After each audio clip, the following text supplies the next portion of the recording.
I'm here today with 3 trustees on the School Board of Trustees. They want to continue to have the discussion regarding former CCSD trustee Katie Williams. Now, she resigned recently after being accused of living outside her district, actually being accused of living outside the state, which violates state law. Now, this is something the Clark County District Attorney said he will not prosecute her, but it sounds like all of you are still wanting answers. Thank you so much for being here with me today. So, even though the DA said that he's kind of done with this situation, you're actually trying to get answers from your trustee president, correct? Evelyn Garcia Morales. That's correct, Tiffany. So talk about what your efforts have been so far. It seems like you haven't been able to have that discussion in a public setting that you've been wanting so far. We have not. We have made numerous attempts via email. We cannot talk about things that happen within confidential attorney-client meetings, but there have been some non-public questions asked, and we have not received answers. And Trustee Esparza Stoffergen, tell me exactly for this last request, when you sent that request and what the 3 of you are asking for. So basically, we sent the request on November the 5th. And so we are, the 3 of us, requesting for a special board meeting to have a discussion and exploratory of nature to just find out, because the community is asking us, Tiffany, like what was the happening of the whole situation. Despite the fact that she is no longer on the board, I think what really is the bigger question is that we have an opportunity to rebuild trust with the community, and the community is asking for answers that we don't have. And so we want to pursue this and have a discussion openly. And here's the other thing that is very important. We have new members coming into the board. And so this really sets an unfortunate precedent that we had a very unethical individual that made choices, and so now we may have to even revisit with new members our policy and our governance to ensure that this does not happen again. And Trustee Barone, one of the people who will not be on the board with the next board group is actually the board president who you're asking these questions from. So for you, you won't be able to ask those questions, right, once she's no longer on the board. Whether she got reelected or not is moot. The public still is going to hold her accountable. We've been asked to hold her accountable. And I think going forward, as the trustee Ramona said, it's all about building trust again with our community.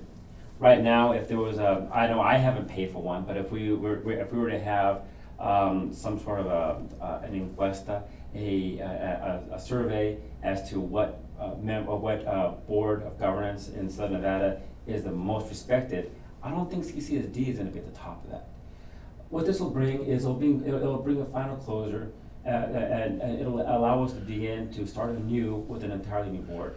Also, I have to point out, I had to file personally an open meeting law violation against the board president, Evelyn Garcia Morales, against Lola Brooks, and against our former board counsel as well. I am alleging that there was a breaking of the law. We are only allowed to discuss matters that are supposed to come before a board in an open meeting, and I believe that trust was violated. And so I know I'm the one who started that, and I'm not going to let up until that goes through its full cycle as well.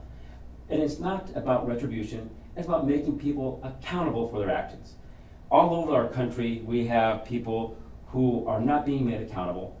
And I think if we're going to be in charge of a school board, the one that is actually setting the precedent, that is setting a tone for the education of the children, that should be one where there should be no questions about people's integrity. And again, this is about transparency, correct? So you're not saying, you mentioned that this is not an action item to have any penalty against anyone. This is from your constituents, right? Why is it so important? Again, you mentioned she's no longer on the board, Katie Williams, but what are the specific questions that you want answered for your constituents? The questions we want answered, Tiffany, have to do with, again, as you mentioned, accountability and transparency. And we have been criticized for not being good role models and not being communicative with our community. As Trustee Barone mentioned, we would not be at the top of the list for being respected. And there's a reason for that, but we also have been have our hands tied by certain policy decisions that have been made. We want to take a good look at that next year, but even though former trustee Williams is gone, all those things that happened, they did not happen in a vacuum. We have all been asking those questions since late March, beginning of April. In May, 5 of the trustees sent a certified letter to DA Wolfson. And so not until we were contacted by Metro as far as asking questions, because the president was not responding, then things started to happen. And so now there is this loophole that the community is flabbergasted about. You know, they saw that Metro did their job. Metro came out with a recommendation for the warrant. And the very next day, I believe, is when DA Wolfson, I believe you did the interview with him, that all of her votes were going to stand. The money that she received, taxpayer money, we don't get paid a lot of money, but it's still taxpayer money. And most important of all are the 4-3 votes where she was the deciding vote, not just for Lundy, but for other things. And the people are asking, there's a code of conduct for our students. There's a code of conduct for our teachers, for our support professionals, for everyone.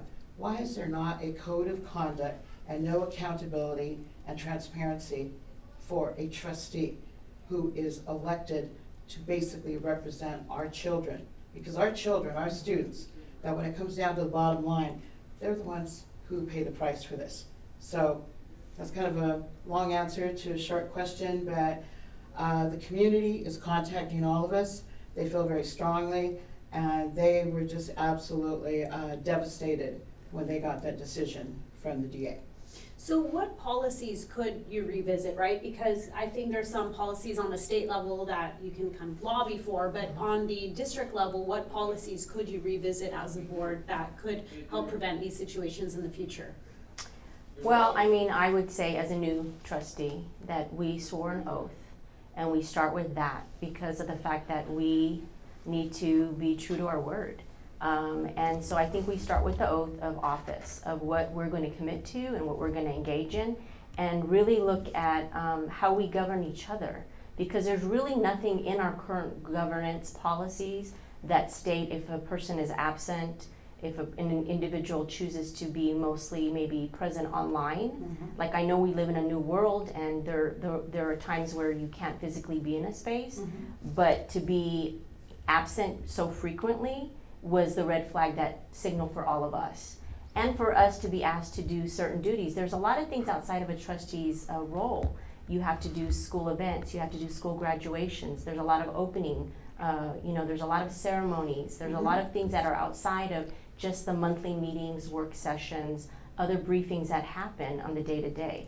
So those are things that we have to really look at.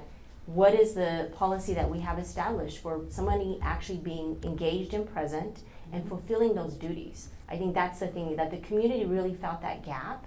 And especially when we receive emails and you're not responding. Mm-hmm. I just had a phone call with a teacher the other night, and I spent quite a deal of time with that individual. And the one thing that individual said to me is I felt really disrespected mm-hmm. by how we were treated in that community. And I had to be on the phone, and I will welcome that because I was listening to her concerns. But what she said was very powerful. And she said that you set the tone. Mm-hmm. You as trustees mm-hmm. set the tone of how we should behave.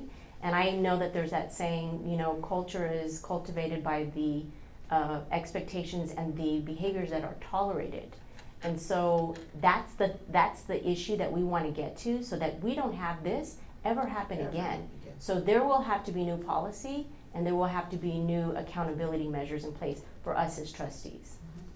And I think that to go on, there has to be new accountability also for the new board of trustees president.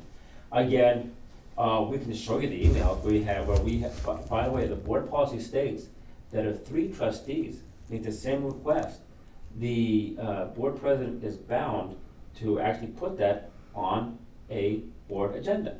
And not just on this, but on other issues, the board president has ignored or tried to obfuscate or just recenter us in a different direction, right? And that's going to end. If you have 3 trustees or more who have an issue, it's something that needs to be addressed. And in this case, right, it is something that is actually at the very kernel of our democracy. The idea that, it could be that the majority does rule, but the minority still has a voice. And whenever you don't listen, whenever you do everything you can to diminish that voice, that is not our democratic style of government. And so you originally made this request, the 3 of you, to have this added as an addendum agenda item, which means essentially it could be less than that 14-day, right? And so what was the response there, and why did you transition into requesting a special meeting? What's the difference? We had requested, I'm sorry. Well, actually, let's say the very first time we asked, it was back in September. Yeah. And there was for over a month, there was no response whatsoever. Yeah, and I believe Trustee Brown had been the first one that had sent in the request, and then I was contacted. And the special meeting was suggested as an option by President Garcia Morales, but nothing was ever done, nothing ever progressed. And so the reason that the transition goes into the special meeting is because we did ask for an addendum. We asked for a regular board item, and that one, I think we had asked for it within which we thought it was 14 business days, but it was actually 14 calendar days. So I accepted that and said, okay, that's correct, it's not 14 business days. So the suggestion in our email thread was you can request a special meeting, but that she was not in favor of that at that time. So we decided actually, and I want to make sure that we understand this point, as Trustee Esparza Stofferkin said, this is not a disciplinary issue. We have disciplinary issues addressed within our governance policies. This is an explanatory. This is responding to our community and letting them know we're going to at least try. We're going to at least try to get this addressed for you, because they are saying it is not fair. It is not fair. And that was our money. The Lundy community is saying that's our school, our votes. So we saw the special meeting as the only option open to us at this time. And so this is why we are following this route. So how does a special meeting work? What's different in that than a regular meeting? It's not addressed on a regular board agenda, so it wouldn't be on like the first Wednesday of the month, which is our work session, as you know, or on the second or fourth Thursdays. This would be a separate date. And from the email, we did suggest 2 specific dates that we saw were open on our calendar. And that was either, I believe, 5 o'clock on November 20th, or on, I believe it was December 10th at 5 o'clock. Right. And we actually were trying to be very, shall we say, responsive to everybody's calendars. On November 20th, I have the spelling bee, which I love doing. I'm the judge in the spelling bee.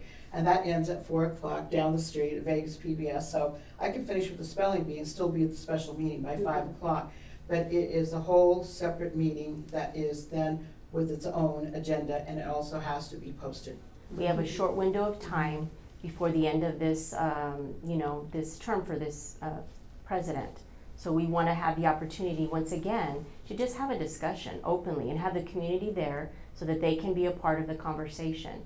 And I think just really going back to how do we learn from this? How do we not do this and allow this to happen ever again? And how do we make better and new policy going forward with this new board? And Trustee Barone, do you think there's something the legislature could do to prevent situations like this in the future? Well, I think that the 3 of us could all say, members of the legislature that we know, they're keenly aware of everything that's going on. And I think that there is a strong, I hate using that word appetite, when it comes to like political measures, but there's already talk of making the 4 appointed trustees, Which the 2 of you are appointed. the 2 of us are, giving us a full vote, on the board, which I'll leave that to them to decide. But it's about, that's one thing. That's one thing that will happen, because then you have more people who we got appointed. We had to go through the application process. My four colleagues on the North Las Vegas city council, they asked me to do this, right? They know still the passion. I might be retired after 30 years of teaching, but I still have that teacher's fire there in the heart. And so I'm gonna be there to respond, and I'm gonna be there to represent the 280,000 people who live, and their families, their children who live in the city of North Vegas. I'll be there to look after their needs.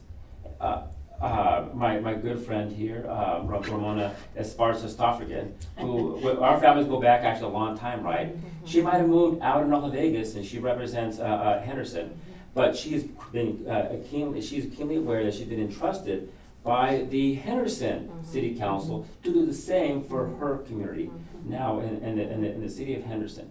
And I think that brings a new, fresh perspective, one that'll actually have a vote to it, if in fact the legislature does have that, does decide to do this. Also, we have to remember, the state legislature, they did something unprecedented in their last session.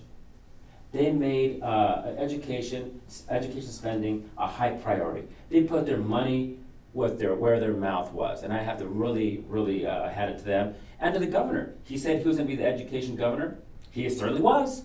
We more than any other governor in the state of Nevada has.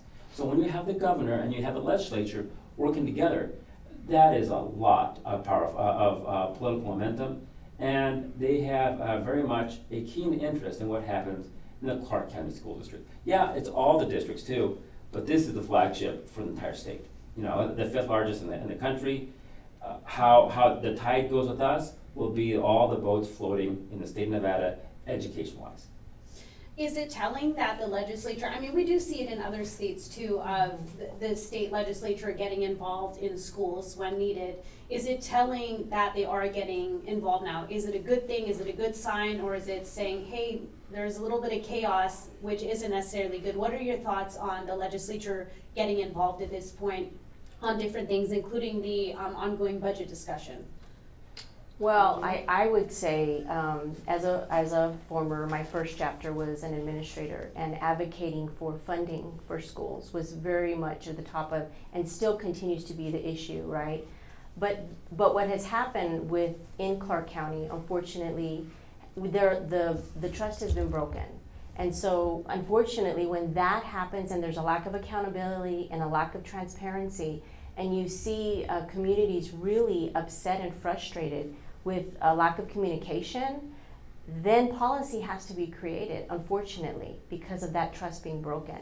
And so they have and they will, and we want to be able to be a bridge. I think I chose to come back and to serve in this capacity. I did not plan for this, but this is the time. And it's time for us. We're in also a superintendency search. We're looking for our new leader. And so we want to look for a transformational, strong leader that's going to be able to bring the community together and unify and really be responsive to not only the communities and the municipalities and the parents and the students and the personnel, but also to the business and the workforce, and to really making our community thrive as a city to continue. So we are in this place because of what has transpired. And so we will continue to try to be there to be a part of moving the work forward. And they should be inserting themselves at this point, is my opinion, speaking as an individual. What would you like to say to people who may say, you know, these three are being a little disruptive on the board? Is it a distraction or is it a benefit? What is your thoughts? What would you like to say to people who are kind of looking and saying, Trustee Brown, there's a recess now off of your back and forth with the board president at the beginning of the meeting? What is your response to that? Well, number one, I'm appalled that many of the people here who live in this county, I'm appalled that when I look down and see how many people actually voted in the trustee elections, only a fraction of the people participated in those. So you're telling me that you really don't care about what's going on in a school district? Well, you should. Why? Because if you have a business, it is really imperative for you to have the very best product that the Clark County School District can produce, so you can hire employees that can step right in and carry your business. If you're a person who needs health care, and we all need health care, if you're waiting for an ambulance to come by and you see the paramedic step off that ambulance, you want the person who is well educated by a good public school system, or do you want someone who is less than well educated? Your entire future, whether you like it or not, is predicated upon these children that we are being charged to raise and to educate. You can go ahead and say, well, I've already raised my kids, so what do I care? Or my kids go to a private school, or my kids go to a charter school, what do I care? You should care, because we're an entire community together. And every person that we do the very best that we can to raise, to educate, and be a functioning member of the society is a person that you're going to need to rely on as your neighbor, as your coworker, as someone who's going to give you health care and provide for you in every way that a community provides for one another. So yeah, you should be very, very interested. So that sounds kind of strong for me, right? But I see it all the time. In our municipal elections, only a fraction of the people bother voting, and then people complain because your streets are not fixed in time, because the lights don't come on. It's up to you to be involved and make people like me responsible to the entire community. And if that sounds kind of harsh, right? And if that sounds like something that other people who get elected don't want to do, then don't get into this kind of line of business. And please, whatever you do, make me responsible. Make us responsible to your needs. Your children, our children, really depend upon it. Can I add on to that? Yes. Jimmy? Fully agree with what my colleagues are saying here, and I think that addressing part of the question where people would say, are we being disruptive? These, we have 4 new trustees coming in. I can't help doing this, I'm a therapist, but we reframe a lot. So instead of disruptive, I'd like to change that into responsive to our community. And sometimes, and the late Congressman John Lewis was one of my heroes, and good trouble, necessary trouble. This is not something that we would have chosen to do at the very end of the year. This is something that we feel that we signed up for, both the good and the not so good parts of this job. It's not just 3 meetings a week, as Ramona said. There's a lot of other events, but when it comes right down to it, we are representing not only our own districts and our own municipalities or the county, but we're representing the entire district. Every single child is, represented by us, no matter where we live and what, area. And so if we say to the people, well, we're gonna just move on, the DA already made this decision, and then I have somebody else come back and says, but Metro did this investigation, and, and this wasn't done, and, how did this happen? And where were you, Trustee Cavazos, during all these months? Why did you not do anything? Well, guess what? We were all trying to do something all the way back. So to me, this is not what we would have chosen to want to do, but it's something that we feel that we need to do, and it is not disciplinary. We want some kind of an explanation, because none of us believes that the former trustee was able to do this on her own. But again, this would not be an attack mode meeting. It would just be, give us a rationale, give us an explanation. How did all these months go by and nothing was done? Nothing was done. Would we put up with that from a child in one of our schools, a support professional, a teacher? We wouldn't. And so why should we? We have to, like Ramona said, we are having to govern from within. So with these 4 new trustees coming in, we have to set a foundation. We can't just go in and say, okay, we're gonna throw out this policy, we're gonna revise this. We need to be able to say, because of this situation, it looks like we need to take a good hard look at GP4 or GP19 or whatever. So, I don't know, responsive, not disruptive is what I would think that we would agree to say is part of our job. Is there anything else that you wanted to add that you think we didn't cover? What I'd like to say is, looking forward, we're going to welcome 4 new colleagues.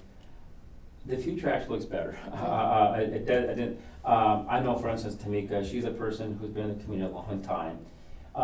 If they are people like of her caliber, I think the district's going to get better.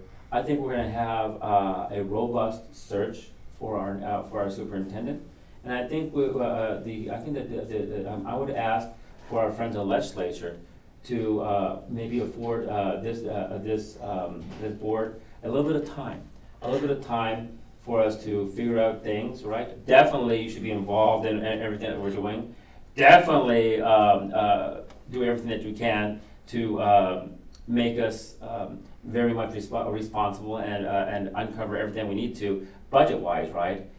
But also to give the board some time to measure, weigh, and hire a new responsive superintendent who will actually be in a new path forward that will actually reflect our community, that will build towards new relationships with the legislature and with our governor, and also will be in tune to all the new realities that we have in our community, right?